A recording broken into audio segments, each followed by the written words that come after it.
Bismillahirrahmanirrahim. Assalamualaikum warahmatullahi wabarakatuh.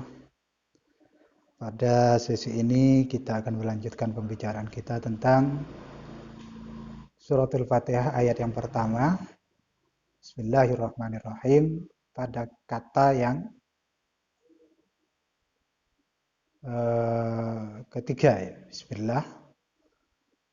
Lafadz ismun sudah kita bahas. Lafadzul jalala Allah, dan kemudian kita akan bahas tentang Ar-Rahmanir Rahim. Ulama menyatakan bahwa lafadz Ar-Rahman Ar-Rahim itu diambil dari kata Ar-Rahmah. Tetapi mereka berbeda pendapat apakah dua kata itu memiliki makna yang sama ataukah memiliki makna yang berbeda.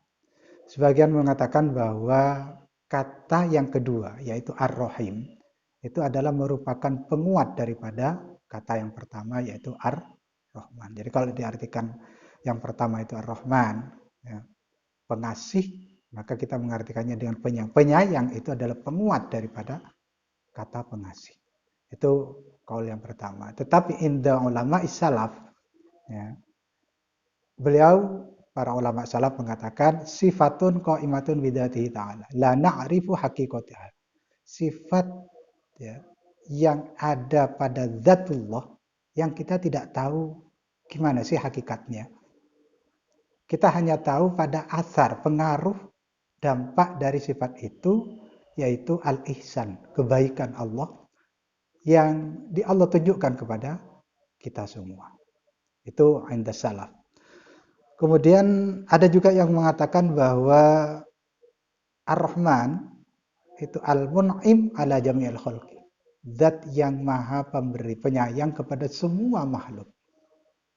Sementara Ar-Rahim itu hanya berlaku untuk orang-orang mukmin secara khusus. Jadi kalau ada pertanyaan barangkali kenapa orang-orang yang tidak beriman kepada Allah, ateis ataupun non-Islam itu malah justru kehidupannya dalam tanda kutip kaya raya dan sebagainya, itu yang berlaku hanyalah Rahman Allah, bukan Rahimnya Allah.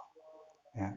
Kemudian yang banyak diikuti oleh atau dianggap sebagai muttafaq adalah pendapat yang terakhir bahwa Ar-Rahman dan Ar-Rahim itu dua kata yang berbeda yang memiliki makna sendiri-sendiri. Di situ dikatakan bahwa, ya, Ar-Rahman itu huwal mun'im bi jala'ilin ni'am war-Rahim huwal mun'im bi daqaiqiha. Ya. Jadi apa itu? Bahwa dikatakan di situ Ar-Rahman bi makna azimur rahmah war-Rahim bi makna daimur rahmah. Ya. Jadi kasih sayang yang begitu agung itu makna dari Rahman, tetapi kasih sayang yang berkelanjutan, ya, itu namanya Ar-Rahim. Ya. Ini makna-makna daripada Ar-Rahman dan Ar-Rahim. Lalu apa makna dari ayat yang pertama Bismillahirrahmanirrahim? Sekurang-kurangnya ada 3 makna yang tersimpan di dalam ayat itu. Yang pertama, bahwa saya melakukan semua pekerjaan abtadi'u amali bismillahirrahmanirrahim in annani amaluhu bi amrillah walillah wala li hadzi nafsi wa syahwatiha. Jadi saya melakukan semua pekerjaan itu karena atas perintah Allah. Karena Allah, bukan datang dari diri saya, apalagi datang dari keinginan saya. Jadi sebuah penisbatan kepada Allah itu artinya kita menyerahkannya, kita menyandarkannya kepada Allah Subhanahu wa taala. Sebuah pengakuan bahwa pada hakikatnya seperti yang diinginkan oleh makna yang ketiga, apa itu? Itu bahwa saya melakukan pekerjaan itu karena Allah memberi kekuatan kepada saya. Ya.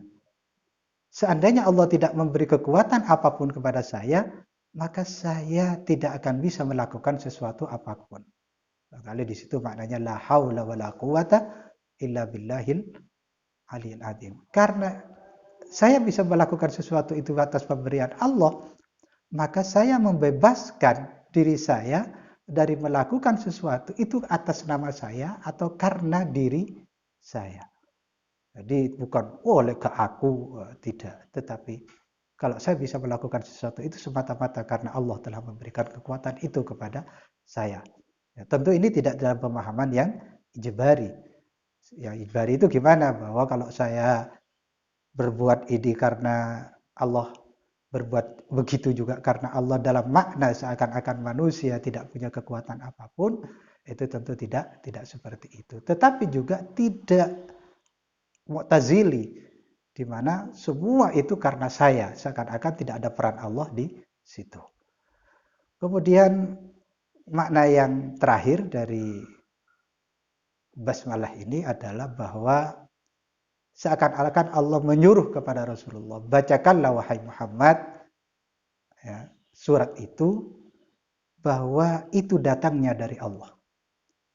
Dan engkau bacakan kepada mereka untuk memberi hidayah, memberi petunjuk kepada mereka bahwa di dalamnya mengandung berbagai unsur kebaikan untuk kebahagiaan mereka, untuk kebaikan mereka baik di dunia ataupun di akhirat. Ini di antara makna dari ayat yang pertama. Jadi Rasulullah, ketika kita tahu bahwa Rasulullah itu adalah penyampai, ya, penyampai risalah Allah kepada kita, bukan orang yang bisa memberikan hidayah, karena hidayah itu datangnya dari Allah. Tetapi Rasul itu menyampaikan kepada umat, kepada kita semua, untuk membacakan ayat-ayat Allah kepada kita, termasuk suratul Fatihah ayat pertama, bahwa di dalamnya itu terdapat berbagai kebaikan untuk kita. Di dalamnya, kalau kita ingin mencari kebahagiaan, maka carilah melalui Al-Quran, carilah melalui Al-Fatihah. Itu adalah merupakan perintah yang Allah perintahkan kepada Rasulullah Shallallahu Alaihi Wasallam. Nah, inilah sebenarnya makna dari ayat yang pertama dari suratul Fatihah. Sehingga kalau kita renungi lebih dalam lagi Ar-Rahmanir Rahim, yang kemudian nanti dikuatkan lagi pada ayat berikutnya secara khusus oleh Allah Subhanahu wa taala, Bismillahirrahmanirrahim, Alhamdulillahirabbil alamin, Ar-Rahmanir Rahim, diulang kembali oleh Allah Subhanahu wa taala, itu memberikan makna betapa kasih sayang Allah kepada kita itu begitu besarnya. Makanya di dalam hadis qudsi Allah menegaskan bahwa setelah Allah menciptakan alam ini, menciptakan makhluk, maka Allah dawuh, inna rahmati taghlibu ghadabi. Sesungguhnya, kata Allah, kasih sayangku itu mengalahkan kemurkaanku kepada hamba-hambaku. Ya, ini maknanya apa? Kalau seandainya Allah Subhanahu wa taala itu, ya, rahmatnya tidak jauh lebih besar dari murkanya, barangkali kita semua sudah dengan perilaku kita yang seperti ini, perilaku umat manusia yang sekarang ini, masya Allah, sudah seperti itu, bahkan mengalahi barangkali dari perilaku nabi-nabi yang terdahulu, betapa adab Allah akan datang kepada kita. Nah ini, sehingga kesadaran kita untuk memahami makna Rahman dan Rahim Allah itu mestinya memberikan refleksi untuk bagaimana kita selalu berbuat baik, untuk bagaimana kita selalu menyadari bahwa sesungguhnya apa yang ada pada diri kita itu nggak ada apa-apanya. Karena apa yang ada pada diri kita itu atas pemberian Allah, bukan atas kekuatan yang secara independen kita miliki, tidak, tetapi kekuatan yang Allah berikan kepada kita. Ya. Jadi tanpa kekuatan yang diberikan oleh Allah, maka kita nggak bisa berbuat apa-apa. Makanya kalau kita punya ilmu, ya tidak perlu sombong dengan ilmunya. Kenapa? Wa fauqadzi kulli dzi ilmin alim. Di atas orang yang alim masih ada banyak orang alim. Di atas orang yang kuat masih ada yang lebih kuat, hingga kepada Zatullah Subhanahu wa taala. Inilah anak-anak bahwa sedikit penjelasan yang nanti kalian bisa pelajari lebih banyak, lebih dalam lagi di dalam kitab-kitab tafsir, sehingga kalian memahami betul apa makna dari ayat yang pertama suratul Fatihah. Mudah-mudahan bermanfaat untuk kita semua. Allahumma ja'alna minal ladzina yastami'una al-qawla fayattabi'una ahsanah. Wallahu yuwaffiquna ila aqwamit thoriq. Wassalamualaikum warahmatullahi wabarakatuh.